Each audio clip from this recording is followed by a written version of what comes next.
7h12, pauta 3. A defesa de Renato Freitas tenta, na justiça, anular a cassação dele. A defesa do vereador, ex-vereador, aliás, nesse momento, Renato Freitas, entrou na última semana com uma ação anulatória na justiça para permitir que ele volte ao mandato após a cassação e ainda garantir sua candidatura a deputado estadual neste ano. Renato já registrou a candidatura ao pleito. Segundo o advogado Guilherme Gonçalves, que é a defesa de Renato Freitas, há uma série de irregularidades no processo de cassação.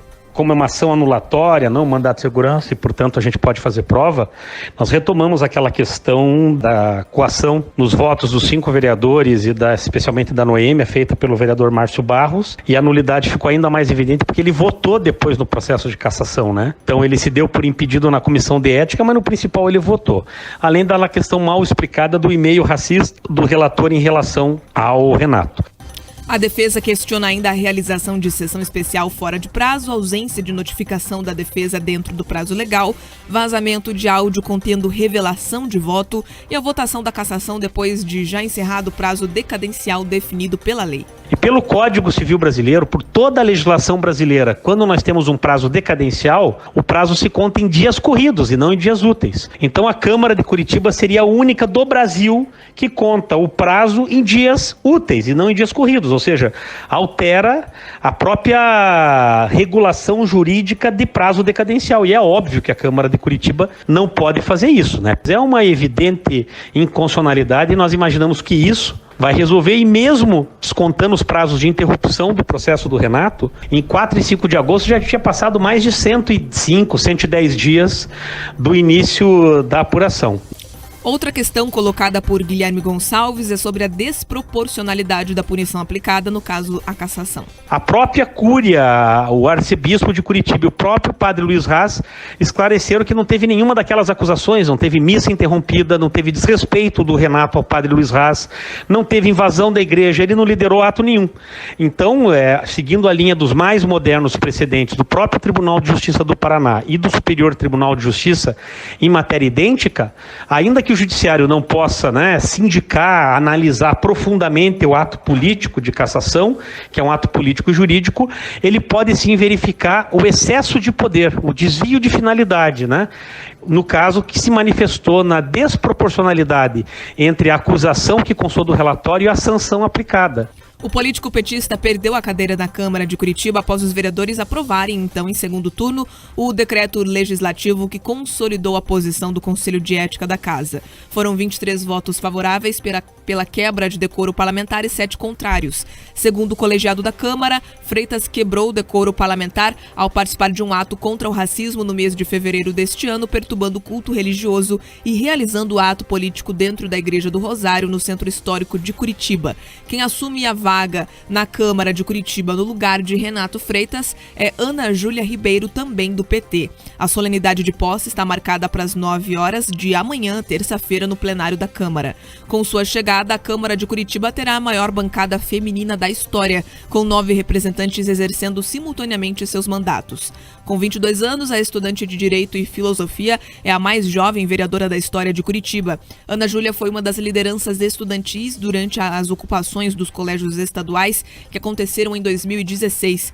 Nessa época, então com 16 anos de idade, ela fez uma fala aos deputados na Assembleia Legislativa em defesa das ocupações, o que a tornou bastante conhecida. Ana Júlia Ribeiro foi a candidata mais votada para a Câmara, que não se elegeu. Ela teve 4.500 votos, ficando à frente de 18 candidatos eleitos para as 38 vagas. Porém, por conta do quociente eleitoral, a jovem ficou de fora da Casa Legislativa por fazer menos votos que os companheiros do PT, Carol D'Artora, professora Josete e Renato Freitas.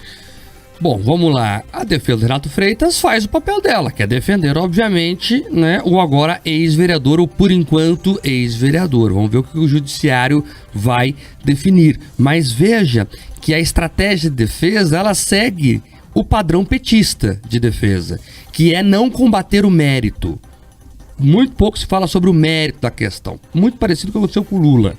Se fala bastante em questões processuais, em prazo, né, em filigranas jurídicas, em minúcias de datas e muito pouco sobre o mérito da questão. E o mérito foi analisado pelo conjunto dos vereadores e por 2 votações, não foi uma, em 2 votações, os vereadores, o conjunto dos vereadores definiram que Renato Freitas, né, rompeu, quebrou o decoro parlamentar ao invadir uma igreja no centro da capital. Imagens que ganharam o Brasil, todo mundo já cansou de ver e rever. Então não vou nem perder meu tempo aqui e cansar o nosso ouvinte repetindo que houve invasão na igreja. E a defesa tem aí o seu arcabouço de argumentos, né, dessas técnicas processuais, e eu lembro aqui que o principal argumento utilizado é qual? Porque venceu o prazo. E por que venceu o prazo? Porque a defesa, né, que teve um amplo trabalho aí de defender o seu cliente, conseguiu arrastar o processo. Foram 3 sessões marcadas. A primeira, suspensa. A segunda, anulada. E a terceira que também quer anular agora. Então você veja, você pode dizer tudo, menos que o Renato Freitas não teve direito à defesa. Pelo contrário, é uma defesa que salta aos olhos. Ele conseguiu anular sessões, ele conseguiu arrastar o processo. Até agora, Pedroso, até agora, Bia, até agora, a audiência que nos acompanha, ninguém me explicou o porquê que um hacker da República Tcheca olhou para o mapa do mundo. Vamos lá, olha o mapa mundo. Eu vou fazer confusão em algum lugar. Vou escolher Curitiba, uma cidade do interior do Brasil. Não é nem São Paulo, Pedroso. Não é nem Brasília. É Curitiba, não, porque Curitiba tem lá uma característica especial que eu vou escolher. Aí eu vou me enfiar numa briga da Câmara de Vereadores de Curitiba e mandar e-mail para um, para parecer que foi outro, e fazer a confusão e parar um processo. Tô perguntando aqui, não é muita coincidência? Eu queria conhecer esse rapaz da República Tcheca, até porque até agora ninguém foi realmente punido por isso. Ficou por isso mesmo, parece. Comprovaram lá que foi um hacker, mas ninguém sabe quem é esse hacker, se estava na República Tcheca mesmo, se foi só o servidor utilizado de lá. Essa história ficou muito mal explicada, mas muito mal explicada. Eu queria entendê-la, porque eu acho que entendendo isso, inclusive, é a chave para entender muito mais coisas desse processo. Pois bem, mas vamos em frente. Por enquanto ele está afastado. O que vai acontecer eu não sei. O judiciário brasileiro é uma caixa de surpresas. O que eu tenho a certeza é o seguinte, Pedroso, para passar a bola para você: o judiciário manda mais que os vereadores da Câmara da Capital. Tira Renato Freitas, volta Renato Freitas. Tira Éder Borges, volta Éder Borges. Então as canetadas dos juízes valem muito mais do que o voto dos curitibanos que elegeram seus representantes da Câmara. Olha, muitas vezes o judiciário, né, muitas vezes esperneia, reclama, fala em democracia, fizeram cartinha em defesa disso, em defesa daquilo. Mas na prática, quando você precisa respeitar a autonomia dos poderes constituídos, do executivo, do legislativo e do próprio judiciário, aí você percebe um poder tentando interferir de maneira absolutamente assustadora ali no outro poder. E olha, quando a gente está discutindo aqui esse tipo de minúcia processual, na verdade, e o Marcos chamou bem a atenção, ninguém está discutindo o mérito, tá? O mérito, né, quem pôde discutir foram os vereadores, foram os pares ali, e em mais de uma votação conseguiram garantir ali que eles entendem que aquele comportamento, ele viola sim o Código de Ética dos vereadores. E eu espero que essa postura absolutamente rígida, diligente com a ética de quem compõe ali a Câmara de Vereadores, ela continue ali no Legislativo, inclusive para investigar outros fatos. Mau uso dos veículos, mau uso de determinadas verbas, mau uso, inclusive, de assessores. Perfeito, isso tem que permanecer. E aí, quando isso de fato acontecer, o Judiciário ele precisa respeitar a decisão que os vereadores ali tomarem. Porque ali ela se consolida, Mark, a decisão das pessoas que são representadas por esses vereadores. Agora, tem um fato que é muito importante, tá? Quando a Câmara de Vereadores, ela tem essa iniciativa de tomar uma medida garantindo ali a ética do conjunto dos vereadores, ela precisa de uma assessoria que talvez esteja atenta a esses problemas processuais. No mandato passado, na legislatura passada, eles tiveram o mesmo problema com a CAT de Etricha, a CAT dos animais de rua. Fizeram processo, teoricamente acompanhar, perceberam que o prazo tinha decaído e eles não iriam conseguir punir. Novamente isso acontece. Das duas, uma, Mark.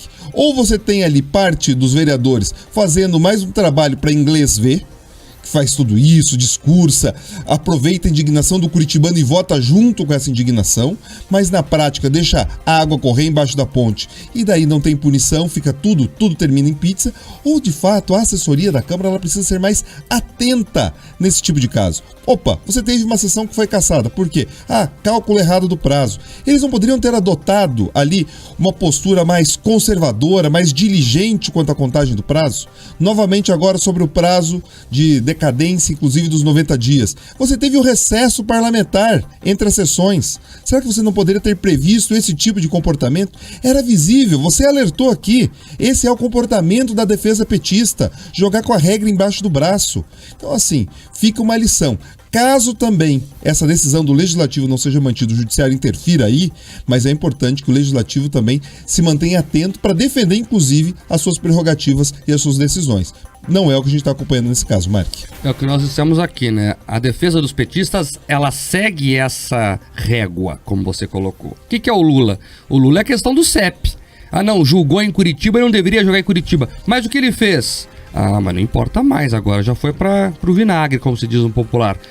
Mas ele, né, tem lá provas sobradas, como diz um dos desembargadores que votaram em outros processos do Lula. Tem lá gente que devolveu o dinheiro. Tem lá o Palocci dizendo que havia um pacto de sangue. Nada disso importa, porque o CEP estava errado. Mas o próprio Supremo disse que Curitiba podia ser sede do processo, do julgamento. Mas isso mudou agora. É isso. No caso do Renato Freitas, faltou o prazo. Mas ele invadiu? Não, isso não interessa. Ele teve o prazo excedido. E você lembrou bem aqui, é a mesma situação da carta de Tricha, aquela carta dos animais. É igualzinha, é a questão do prazo. Tem calendário aí no nosso arquivo, Tom? Eu vou mandar um calendário para cada vereador de Curitiba, da Jovem Pan, de presente, para colocar na porta do gabinete. Aí o calendário que, né, vale para todo mundo, né? O calendário é uma regra igual. O dia passou ou não. Quem sabe assim os vereadores não percam mais a data. E muitas vezes de forma que prejudicam a cidade. Agora, 7h24.